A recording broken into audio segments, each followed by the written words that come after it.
Hi, I'm Emily. Welcome back to my channel.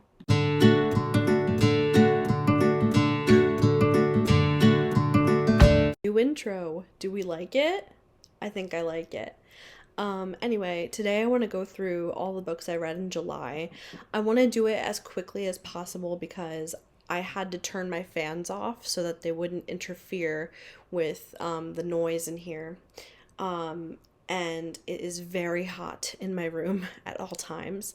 So, in lieu of reading synopses?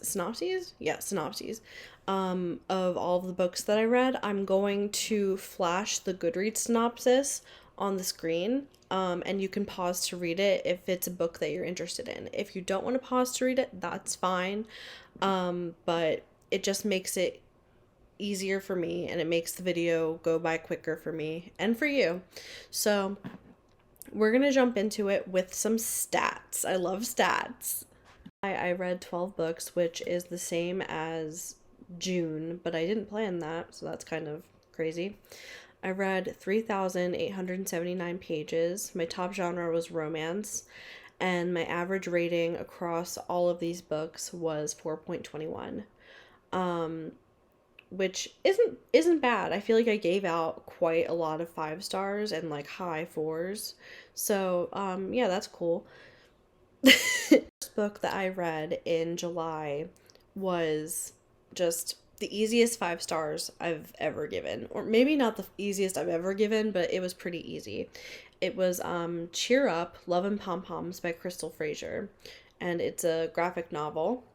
And I gave it 5 stars because it was just a sweet little graphic novel about challenging the status quo, young queer girl love. It had an adorable art style. There was trans representation, and it just made me really happy. I read it in one sitting, and it was just so heartwarming and lovely. And if you like graphic novels, and especially if you love sapphic lit, I really recommend that you pick it up because I loved it. The second book that I finished in July was Convenience Store Woman by Sayaka Murata. And I rated it 3.5 stars. I listened to the audiobook and I thought the audiobook was really good. I loved the main character in the story, Kiko. I'm not an expert or anything, but from the text, I gathered that she is neurodivergent, and there's like a lot of context clues within that point to that. I thought that it was very beautifully and realistically written, and just the characterization of Kiko was just heartbreaking and, often funny, and she was just a character that's going to be stuck in my head. The only reason why I didn't rate this higher was because honestly, I just wished that it were longer and that there was more done with this character.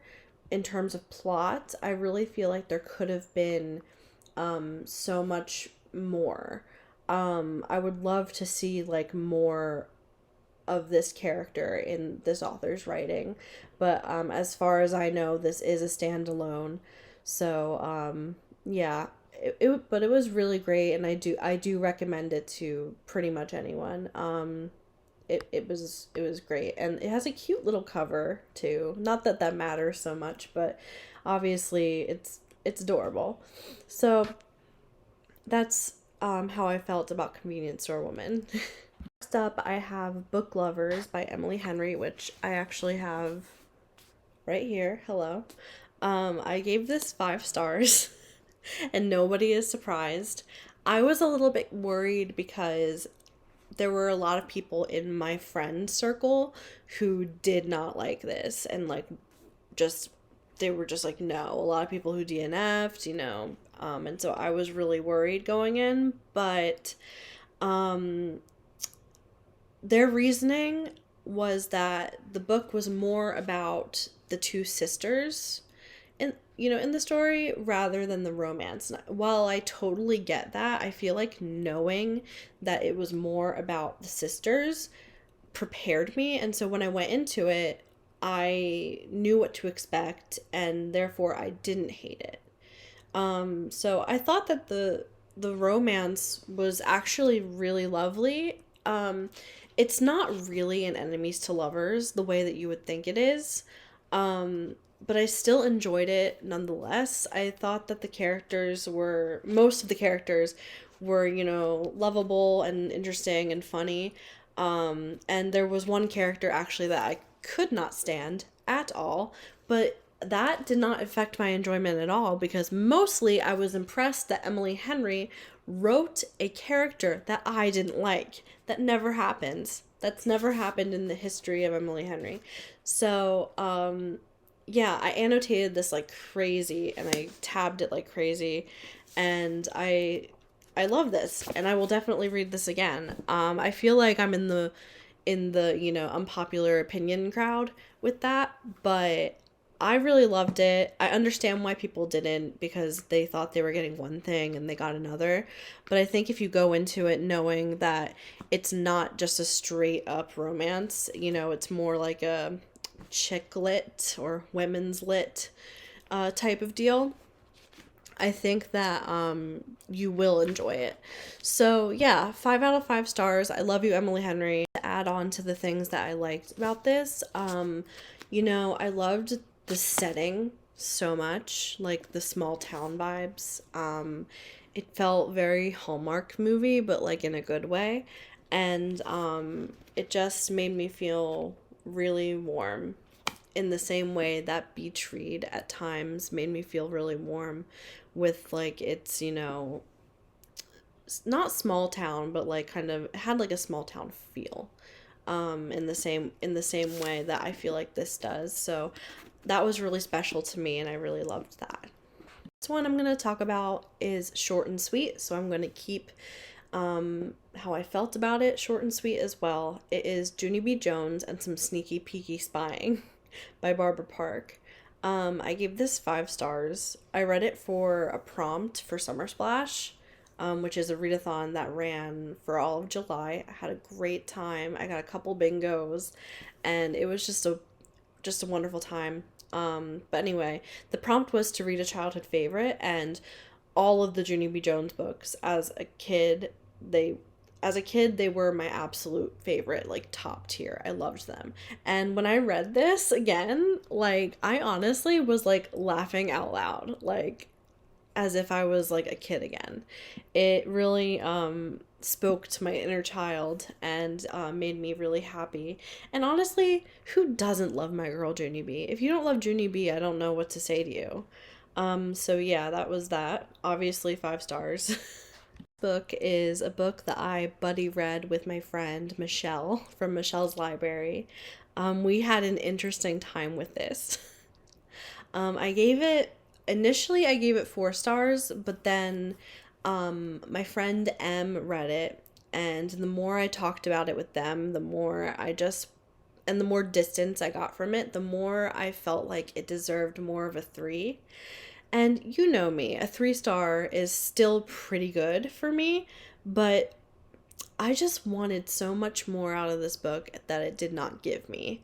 Um, so I wrote down a little something here because, like, if I don't read this, my mind will just wander, if that makes sense. So, the premise of this was great. I loved the male lead. I think he deserved a better book.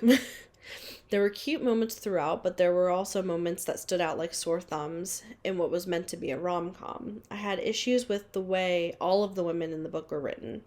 They were all vapid in order to make our female protagonist look so much better. Really played into the whole, oh, she's not like other girls trope. um, the more I think about it, the more I can't help but think if your character can't stand on her own merits, and you have to put the rest of the female characters into boxes to make her look better, you're not writing good female characters, or really good characters at all, except for the leading man. I really liked him. But it's telling that the only character I liked was the leading man. Think about that for a minute. Next book that I read was Open Water by Caleb Azuma Nelson. It was a buddy read with Michelle from Michelle's library once again, and Alex from Alex Constant. This book, I'm about to expose myself because I didn't end up giving this a rating at all. And I'll tell you why. I felt uncomfortable with rating this one because the writing, while exquisite, was too smart for me. I felt so dumb the entire time I was reading this. I almost never knew what was happening. Like, I would have to reread things over and over again to, like, understand what was going on. And I don't think that it's the book's fault. I think it's me for, like, just not meshing with the writing style and not being, like, well read enough, I guess, to be able to comprehend it in a way that it needs to be comprehended. So I'm sure there are people who have gotten and will get a lot out of this book, but I just didn't, and I didn't feel fair giving it a rating when the problem is for sure just me. So yeah, I mean, I hope that you'll give it a try, and I hope that you'll like it better than I did, and have a better experience with it than I did. Next up, I have 7 Days in June by Tia Williams. I gave this 5 stars. I don't even know where to start, except for, like, look at how much I tabbed this. Everything about this book was fantastic. I loved the 2 leads. They were so complex and different from each other, but also they worked in a way that was, like, believable. The flashbacks to the past were, like, seamless. They didn't, like, take me out of the story or anything like that. The side characters were hilarious, particularly Eva's daughter. I forget her daughter's name right now, but her daughter is hilarious and one of the best parts of the book. And this book was just, like, heartwarming and heartbreaking at the same time, and there were so many just beautiful quotes in here and beautiful ideas. And it's a romance, but it's definitely got some dark and triggering elements. So, if you are interested in this book, I would definitely recommend looking up your triggers, because this book was a lot at points. Beautiful, but sometimes a lot. I love this. I'm gonna keep this forever. I'm gonna read this again. I annotated it like crazy, and I put so many, like, lyrics in the margins with, like, when a line reminded me of a song, I would just kind of, like, write the lyrics in the margins. I do that a lot.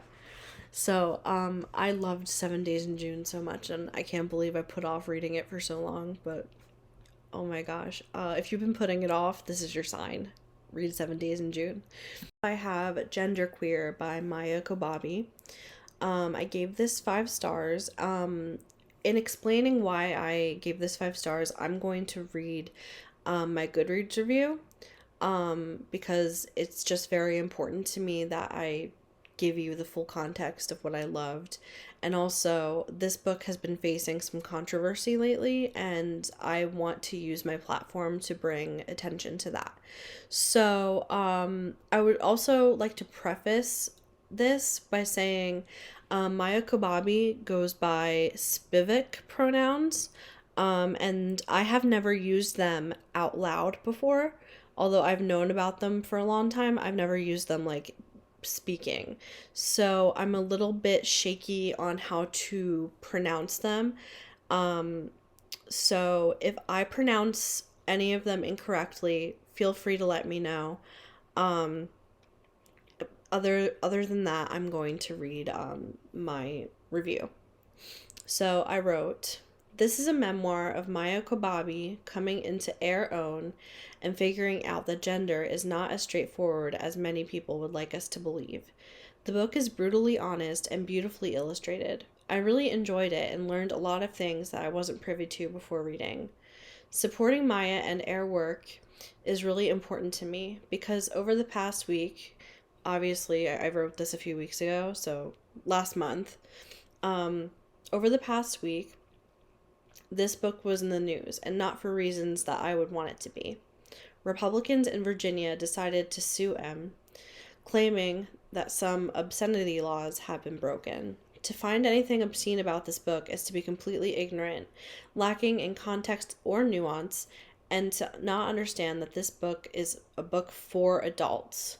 There are sensitive images within the book, but they aid in the storytelling, which is the entire point of graphic novels. I talk about this because I'd like to shine light on this current issue, and also I think books that are banned and challenged, especially for bigot-ass reasons, should be read and reviewed even harder. This book is currently on Kindle Unlimited. If you have it, and if you are interested, give it a read, give it a review, and give it more exposure to its intended audience.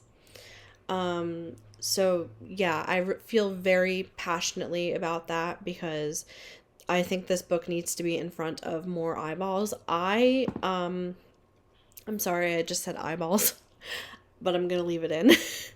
It needs to be in front of more people, and I think that it needs to be more big than it is. I personally didn't hear about it until this controversy came about. I heard about it from Jess Owens on her channel, and it just like drove me a little bit crazy because there's nothing obscene about it. It's a beautiful story about Maya's journey. So give it a read. I highly recommend it. Next up, we have Survive the Night by Riley Sager. I read this for Summerween, and I talked about how I felt about this book in my Summerween vlog, but in case you have no interest in that vlog or for whatever reason, or you don't remember, I will say it was entertaining in the same way that reality TV is entertaining, kind of like a train wreck you can't look away from. It was a really quick read, and it had some genuinely spooky moments, but the last 50 pages or so fell kind of flat. The twists fell flat or just felt dumb. In my vlog, I was like, I've been done dirty. And you know what? I was correct and I stand by it. So that was a 3-star for me, unfortunately. But, I have Cirque Berserk by Jessica Guess. And I gave this 4 stars completely based on vibes. Like, it was a campy slasher, that like felt kind of like a so bad that it's good scary movie from like the 80s. The use of music throughout the narrative was like really fun, and it was like a disgusting book, but it was also a funny book, and it was just a really fun time. I mean, obviously mind your triggers, but like if you don't have any problem with gross stuff, like I think that you'll really enjoy it. Another thing is like I did have some issues with the book itself, like some things weren't perfect, but it didn't really affect my enjoyment all that much. I just thought it was a romp, and sometimes that's okay for things to just be fun. So yeah, Cirque Berserk was really great. Next, I have The Carrow Haunt by Darcy Coates. I gave it 5 stars. The writing was atmospheric and spooky. The setting was spooky, and I could like picture everything that was happening like so clearly in my head. Like everything from the characters to the setting, just like it was all very spooky and again atmospheric. And it was because I could like picture so much of it so easily, that just made it all the more spooky, like actually terrifying, especially to read in the dark. Not exactly easy to scare with horror books. Like it takes a lot actually, but like reading this like just by like the light of my Kindle at night home alone was like kind of a lot. But I really loved it. I gave it 5 stars. The characters were amazing, and the dynamics between the characters were just amazing. How many times can I say amazing in one clip? um But it was excellent. You should read it. It's just great. It's great. And also thank you to Lexi for recommending it to me. Lexi from Books with Lexi. Because if Lexi hadn't recommended it, I probably wouldn't have picked it up. So, shout out to Lexi. I love Lexi. I have Please Don't Go Before I Get Better, which is a poetry collection by Madison Kuhn. I discovered this because Jan Agaton was reading it on her vlog and she really loved it. And so I thought, maybe I'll love this as well. And I really did. There were so many points where I just felt so seen, and I annotated it a bunch, tabbed it a bunch, and something that I really liked about it that I've had trouble with in other poetry collections is that, there are a lot of poems that, actually take up an entire page or more, like stuff like this. And honestly, like a lot of poetry collections, sometimes the poems have 2 lines on them, and I'm like, that could have been a tweet.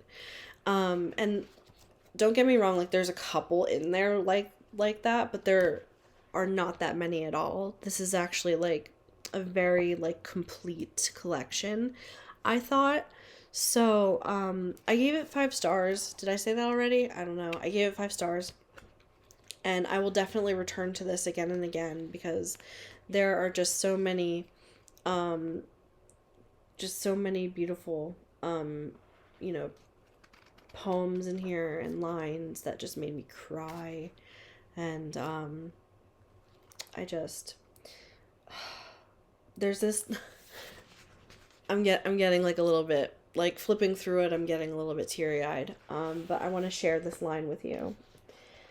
It's okay to not be moving at 1,000,000 miles an hour as long as I don't stop living. Yeah, it pretty much sums it up.